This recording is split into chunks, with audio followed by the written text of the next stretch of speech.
So what we got here is a steering wheel restoration. What I'm doing now is I'm taking these smaller cracks and then I'll V them out, and then we'll fill them with regular body filler. I might use some Fiberall first. I haven't decided yet. I'll probably just use regular body filler.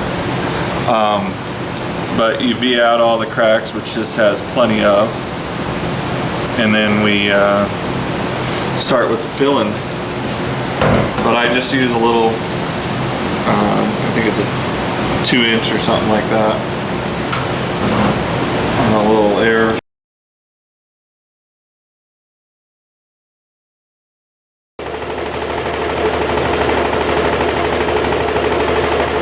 We're going to do the same to the back. Just go all the way around. And it looks like it's basically split right between each finger knob that's got on here. And when you go to sand this, there's nothing you can do but hand sand this stuff, and it's really a process. Plus, you're getting to deal with the stink and the old sweat and, you know, all the good stuff that's coming off people's hands that are soaking into this or going into the cracks. So it's a lovely smell.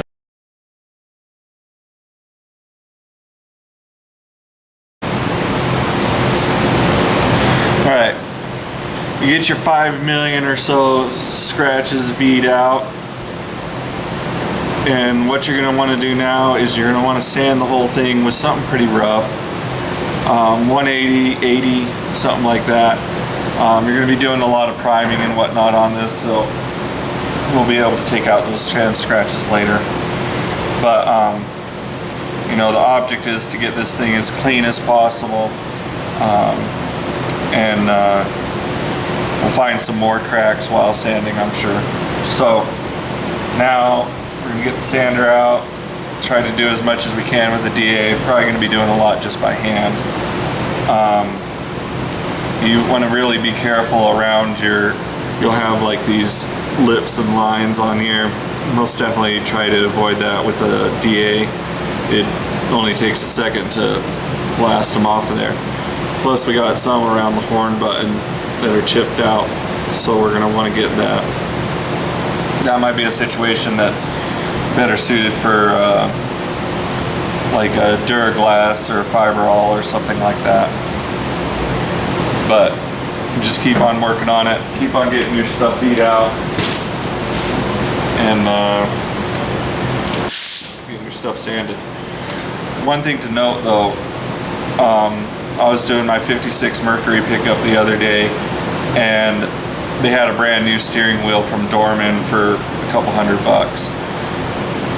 Before you ever start a project like this, because it does take so much time and it is so expensive, make sure you can't just buy a new one for cheaper.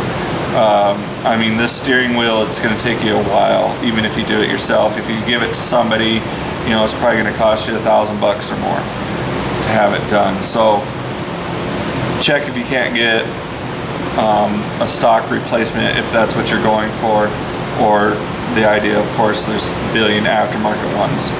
We're doing this for this Scout here, and it's a sentimental vehicle to the family, so we're going to want to use this factory steering wheel. I did check to see if international or any aftermarket companies had a steering wheel. They didn't, so here we are.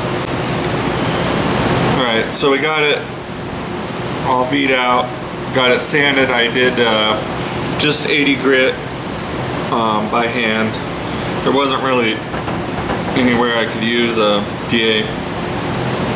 So what I want to do now is use some of this wax and grease remover and start just kind of clean it out, clean it up, get that last little bit out of there, you know,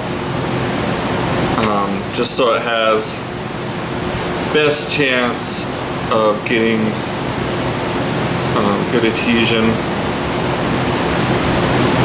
on the filler. You know, any dirt in there or something could cause a problem. Plus, you know, just people's sweaty hands and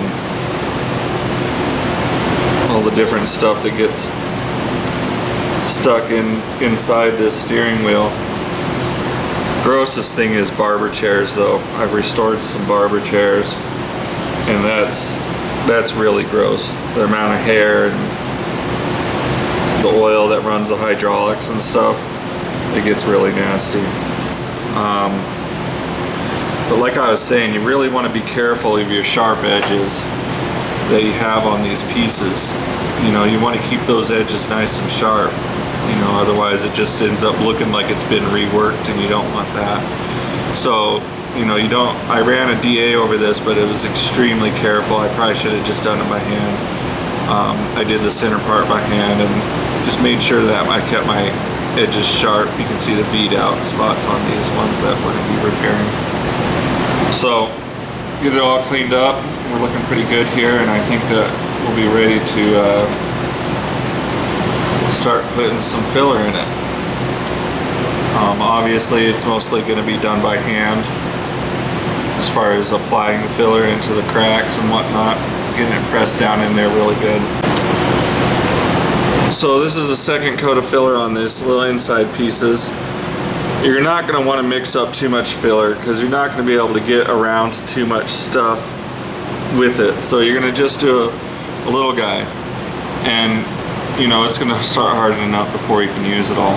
So keep your repairs small, and you're just going to work a small area at a time.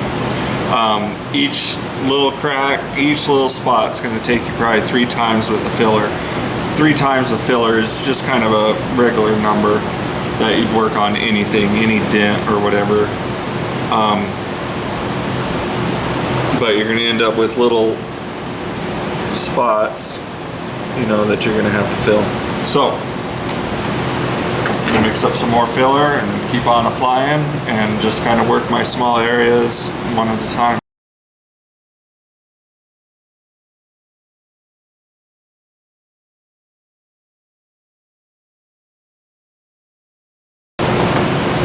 That's where it about will get, starts hanging up on me. And you might be saying, Kyle, man, that looks terrible. How would I have my worst enemy do that? Yeah, you're right. This is an awful job. But, as you can see by the middle here, you know, we're starting to make some progress. That's kind of how it looks when you get it kind of straightened out. It'll make, from your V'd out spots, it'll kind of make those weird little lines, but that's just the indent. But that's why we also sanded it previously with the 80 grit, because that's going to kind of carry over, you know.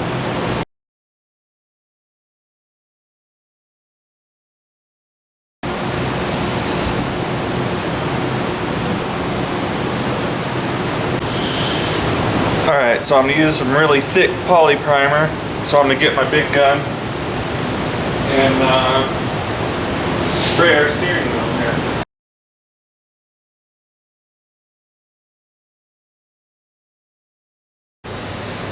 Alright, we let it dry overnight, and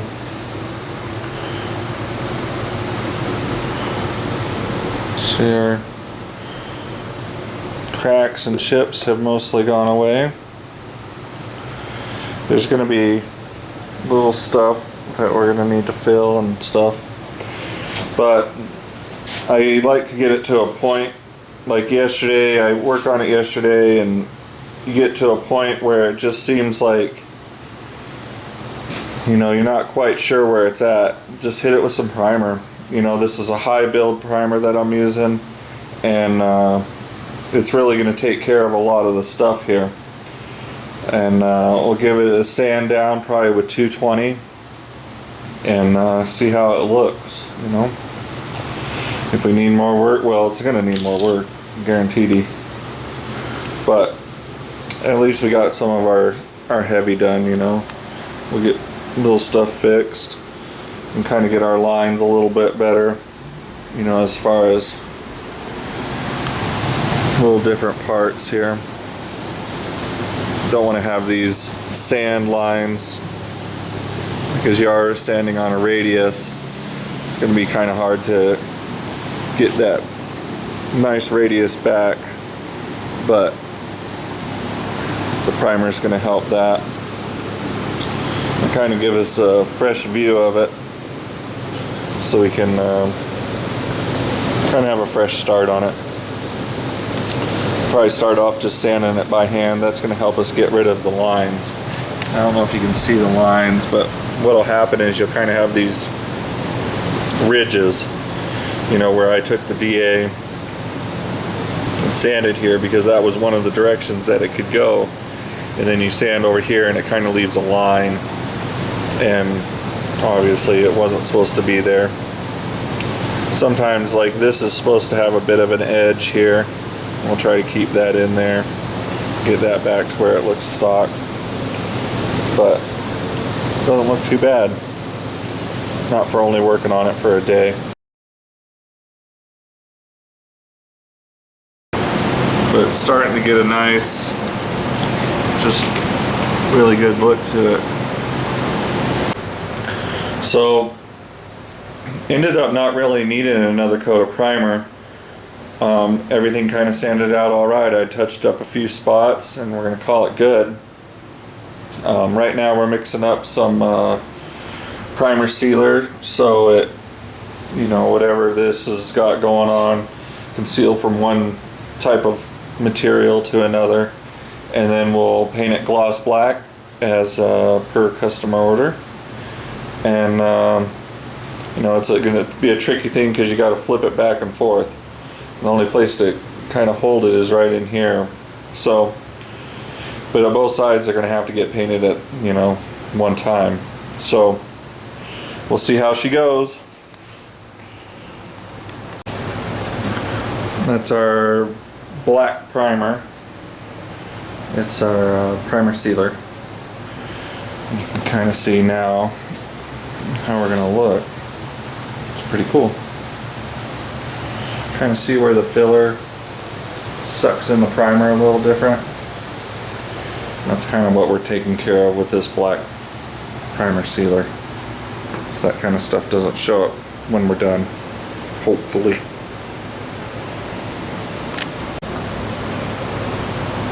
That's our black base coat. No update on the Scout. Old Scout. Got the steering wheel restored.